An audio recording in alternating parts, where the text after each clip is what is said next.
The storm rolled over Crescent Ridge like a hungry beast, shaking the small wooden cabin where Willer Krueger sat alone, with a lantern trembling beside her. Wind slammed against the walls as if trying to claw its way inside. She was used to storms on the Montana frontier, but this night felt different. It felt like something was coming for her. Her sewing kit lay open on her bed, needles and spools of thread waiting for her hands. But she could not focus. Her fingers drifted again and again to her grandmother's old tarot cards wrapped in faded silk. She told herself she only kept them for comfort, but deep down she knew she feared what they might tell her. She shuffled them out of habit, the old papers soft from years of use. She didn't want to read the future. Sometimes she just wanted to forget the past. Then came a knock. Slow, heavy, too calm for a night like this. Willer froze. The lantern flickered. Her heart beat so hard she felt it in her throat. She stood slowly, her hand shaking as she touched the door latch. Out on the frontier, a knock after dark could mean trouble or danger. Or both. She opened the door. A tall cowboy stood on her porch, rain dripping off the brim of his hat. Mud covered his boots. His coat was soaked through, but his eyes were what caught her. Dark, steady, and full of something she couldn't name. Not danger exactly, but not safety either. Something in between. "Storm caught me," he said softly. His voice was low and rough, like a river pushing over stones. "Saw your light. Was hoping you'd let me wait it out." Willer hesitated. She'd lived through enough broken promises to know better than to let strange men into her life. The last man she trusted promised to marry her, and left her waiting 12 long years with nothing but a torn heart and a bag of sewing supplies. But lightning cracked across the sky, and the wind screamed behind him. No one should be out in this storm. She stepped back. "Come in, but stay by the door." He nodded once and stepped inside.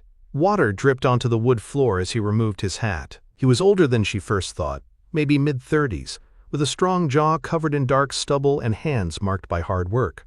His clothes were worn but clean. His presence filled the small room, making the cabin feel smaller than it ever had. "There's a stove," she said, keeping her voice steady. "Warm yourself if you need." "Appreciate it, ma'am." He crouched near the stove. The firelight touched his face, showing lines that spoke of long days and longer nights. Willer sat on the edge of her bed, watching him from the corner of her eye, trying to guess who he was, trying to decide if she should be afraid.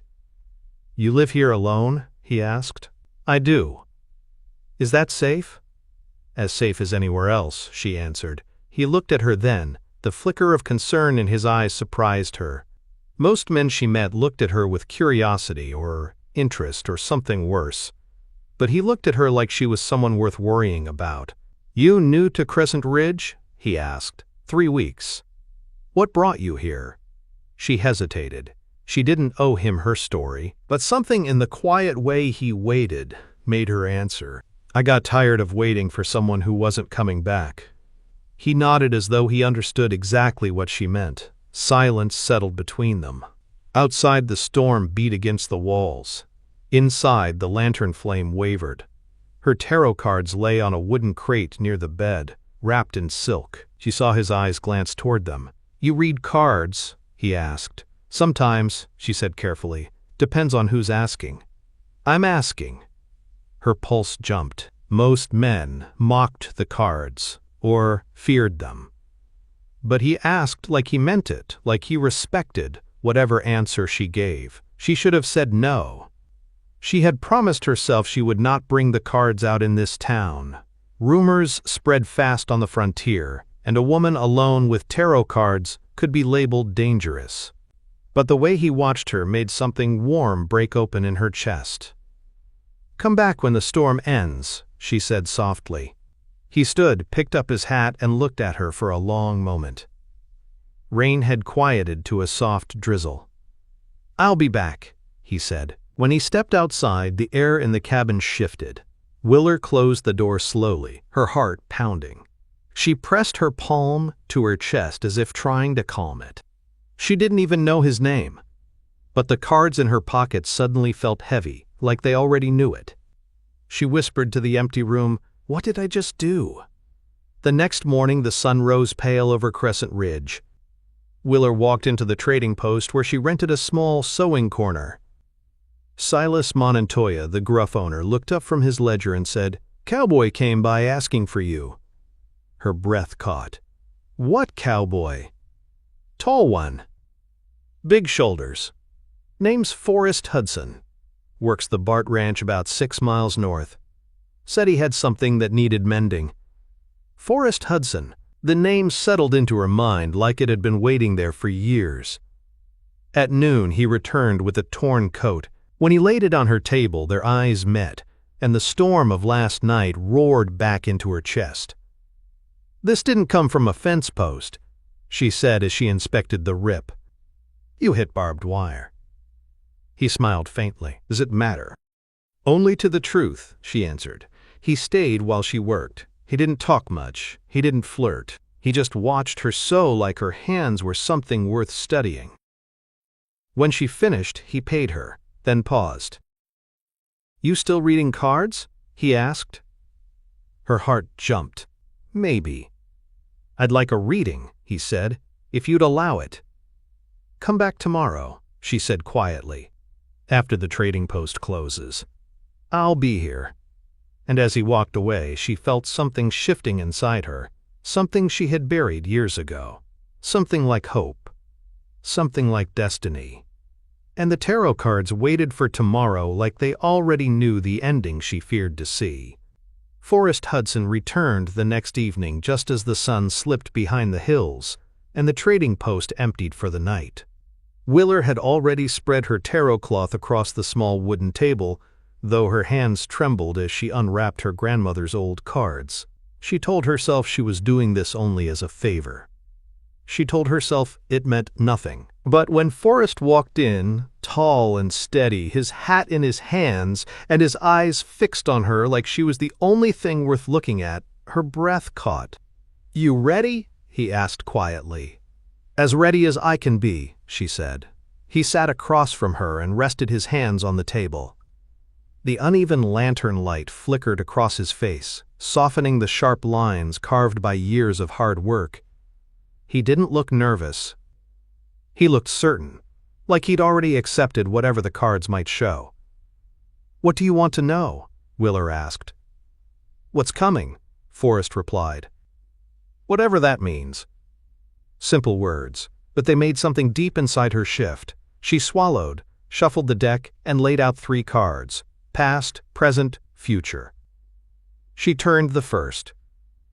The 5 of Cups. Loss. Regret. Grief. Her chest tightened. She didn't look up, but she could feel Forrest watching her. She turned the second card. The Hermit. Loneliness. Searching. A long journey that left someone standing alone. Willer's throat burned. She hesitated before touching the third card, as if her fingers already sensed its weight. Forrest's voice was calm. "Go on." She turned it over. The Lovers. The air left her lungs. She stared at the card, unable to speak. She had done hundreds of readings in her life, but she had never drawn this sequence before. She felt as if the deck itself was leaning toward him, guiding him. Her voice came out quiet and shaky. "You'll fall in love soon." For a long moment, Forrest said nothing. Then, in the same steady voice he'd used since the night they met, he said, "I know." Her eyes snapped up to his. He wasn't smiling, wasn't teasing. He looked certain. Calm. Like he had known the answer long before the cards turned. "You know?" she whispered. "I do." Her hands shook so badly she dropped the next card. It floated to the floor face up, the 2 of Cups, connection, mutual affection. A bond forming between 2 people. Forrest leaned down, picked up the card, and held it out to her, but he didn't let go right away. Their fingers brushed, and the touch sent a shock through her whole body. "If you're so sure," Willer said breathlessly, "maybe you should shuffle the cards next time." Forrest finally smiled, slow, warm, the kind of smile that felt like stepping into sunlight after years of winter.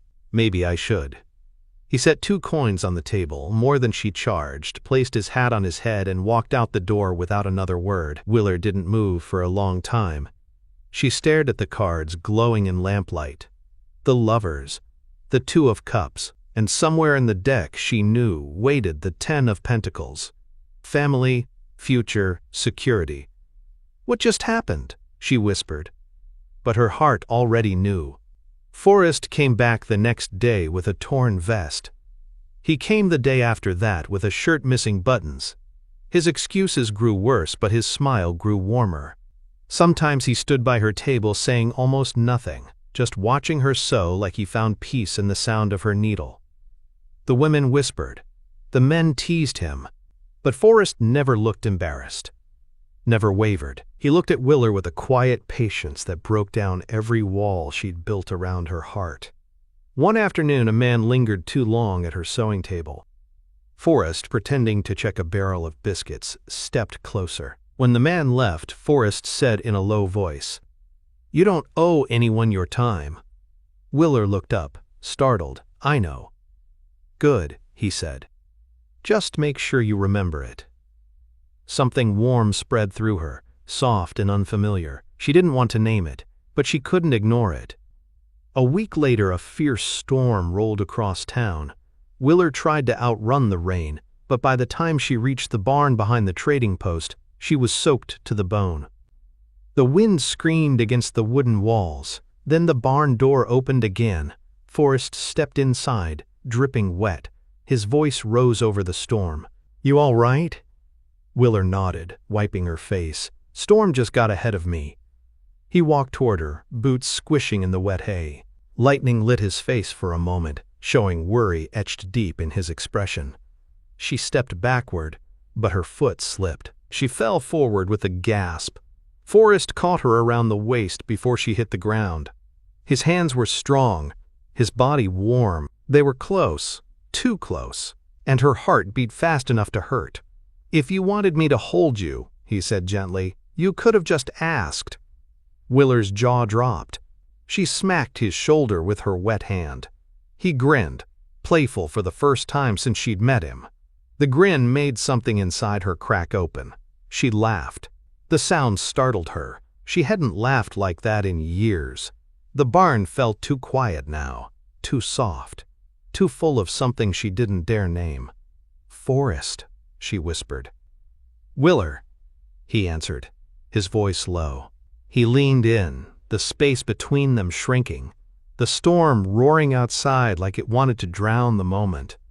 But then the barn door burst open, and Silas shouted about a leaking roof. The moment vanished. Forest stepped back. Willer felt cold where his warmth had been. But she knew something had changed. The air between them hummed with a new weight, a new closeness, a new fear she wanted to run from and run toward at the same time. That night in her cabin, she shuffled her tarot cards with shaking hands.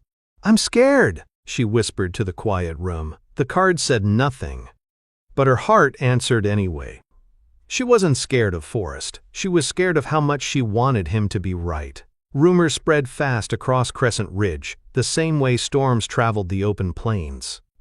At first, Willer ignored them, brushing off the whispers about tarot cards and strange powers. But soon, the whispers turned sharp, accusing, ugly. Women pulled their children away from her. Men muttered behind her back. More than one person crossed the street to avoid her. Willer knew exactly where the rumors came from. Marcellus Rush, the wealthy store owner she had politely refused. A man who did not like being told no. A man who held grudges like iron nails. Forest found out by accident. He walked into the trading post one cold Friday afternoon and saw the word painted across her sewing corner in crude black strokes. Witch. The word hit Willer like a blow. Her hands shook as she stared at it, her heart pounding with old fears. Before she could speak, Forest stepped in front of her, blocking the word from her sight. His voice dropped low, dangerous. "Who did this?" Quote. Silas muttered a name. Forest walked straight out of the building. By sundown, half the town knew what happened next. Forest Hudson stood in the doorway of Marcellus Rush's store and told him in a voice as steady as thunder, "If you say one more word about Willer Krueger, I'll drag you into the street and settle this the old way." Marcellus turned pale. The town quieted for a few days, but quiet was worse than whispers. Quiet meant people were waiting for something to break. And something did. A town meeting was called, a meeting about her. Monday night arrived cold and bright with stars scattered across the sky. Willer walked into the community hall with her head high, but her stomach knotted with fear. The building was packed. People lined the walls, their faces a mix of curiosity, judgment, and caution. Willer stood alone in the back, until the door slammed open. Forest Hudson walked in. He didn't take a seat. He walked straight to the front and faced the council. "I'm here to speak on Willer Krueger's behalf." The crowd rustled. Hands clutched hats. Marcellus shifted nervously in his seat. Forrest looked out at all of them. His face was calm, but his voice carried the force of a man who had decided something long before he said it. "She never harmed a soul. She fixed your clothes, helped your families, treated everyone with respect. You want her gone, because some man got offended she turned him down." A few people murmured. Ella Fitzpatrick stood and agreed. Denver Jackson raised his hand and spoke for Willer too. For the first time in days, Willer felt a flicker of hope. Councilman Warren Montoya cleared his throat. "We need to decide if Miss Krueger should remain in Crescent Ridge. Does anyone have anything else to add?" Forrest stepped forward, and then he did something that froze every person in the room. He took off his hat, set it firmly on the council table, and said, "If Willer Krueger leaves this town, I ride with her. And if she stays as my wife." The entire room gasped. Willer felt the floor sway, her breath caught. Her heart pounded so hard she thought it might break free. Warren looked at her. "Miss Krueger, do you accept this proposal?" All eyes turned to her. She searched the room until she found Forrest's face in the crowded hall. His eyes were steady, certain. The same steady certainty he'd shown from the stormy night at her cabin to every moment after. He mouthed two silent words. "Don't run." She didn't. "Yes," Willer whispered, "I accept." Cheers erupted. Marcellus stormed out, defeated. The council made their ruling. Willer Krueger would not be leaving Crescent Ridge. Forest Hudson walked toward her through the crowd, took her hands, and held them gently. The joy in his eyes shook her to her core.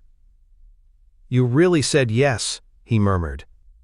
"You really asked," she replied. 2 days later, they were married in the community hall. It was simple, warm, and full of laughter. Willer wore a soft blue dress she had sewn herself. Forrest wore the coat she had mended weeks earlier. Ella Fitzpatrick cried happy tears. Denver played fiddle. Children danced. Forrest kissed Willer gently when they were pronounced husband and wife. In that kiss she felt every promise he'd ever made without speaking. After the wedding, he took her hand and whispered, "Ready to go home?" Quote. Her stomach fluttered. They rode to his cabin at the Bart Ranch. Lanterns flickered softly inside. Someone had laid fresh flowers on the windowsill. The bed was made with clean linens. A small fire burned in the hearth. "This is yours now," Forrest said. "Our home." Willer looked around the warm cabin and felt tears rise. She had never belonged anywhere, not truly, not until now. Forrest reached up to hang his hat, but it slipped from his fingers and fell squarely on Willer's head. She burst into laughter, and Forrest laughed too, lifting it gently off her. That simple moment told her everything. This man brought her peace, safety, light. When he stepped closer and touched her cheek, she leaned into him without fear. He kissed her softly, holding her like she was precious. And for the first time in 12 years, she allowed herself to believe she wasn't alone anymore. Their life began that night, not fast, not rushed, but steady and warm, the way good things grow. Months passed, then years. Willer's sewing shop thrived as one of the busiest in town. Forrest's ranch grew strong with new cattle and new hands. Their daughter, Azariah, was born during a spring snowstorm, and took after Forest's quiet eyes. Their son Liam arrived 2 years later, with Willer's stubbornness and Forest's grin. Life was not perfect, but it was full. It was real.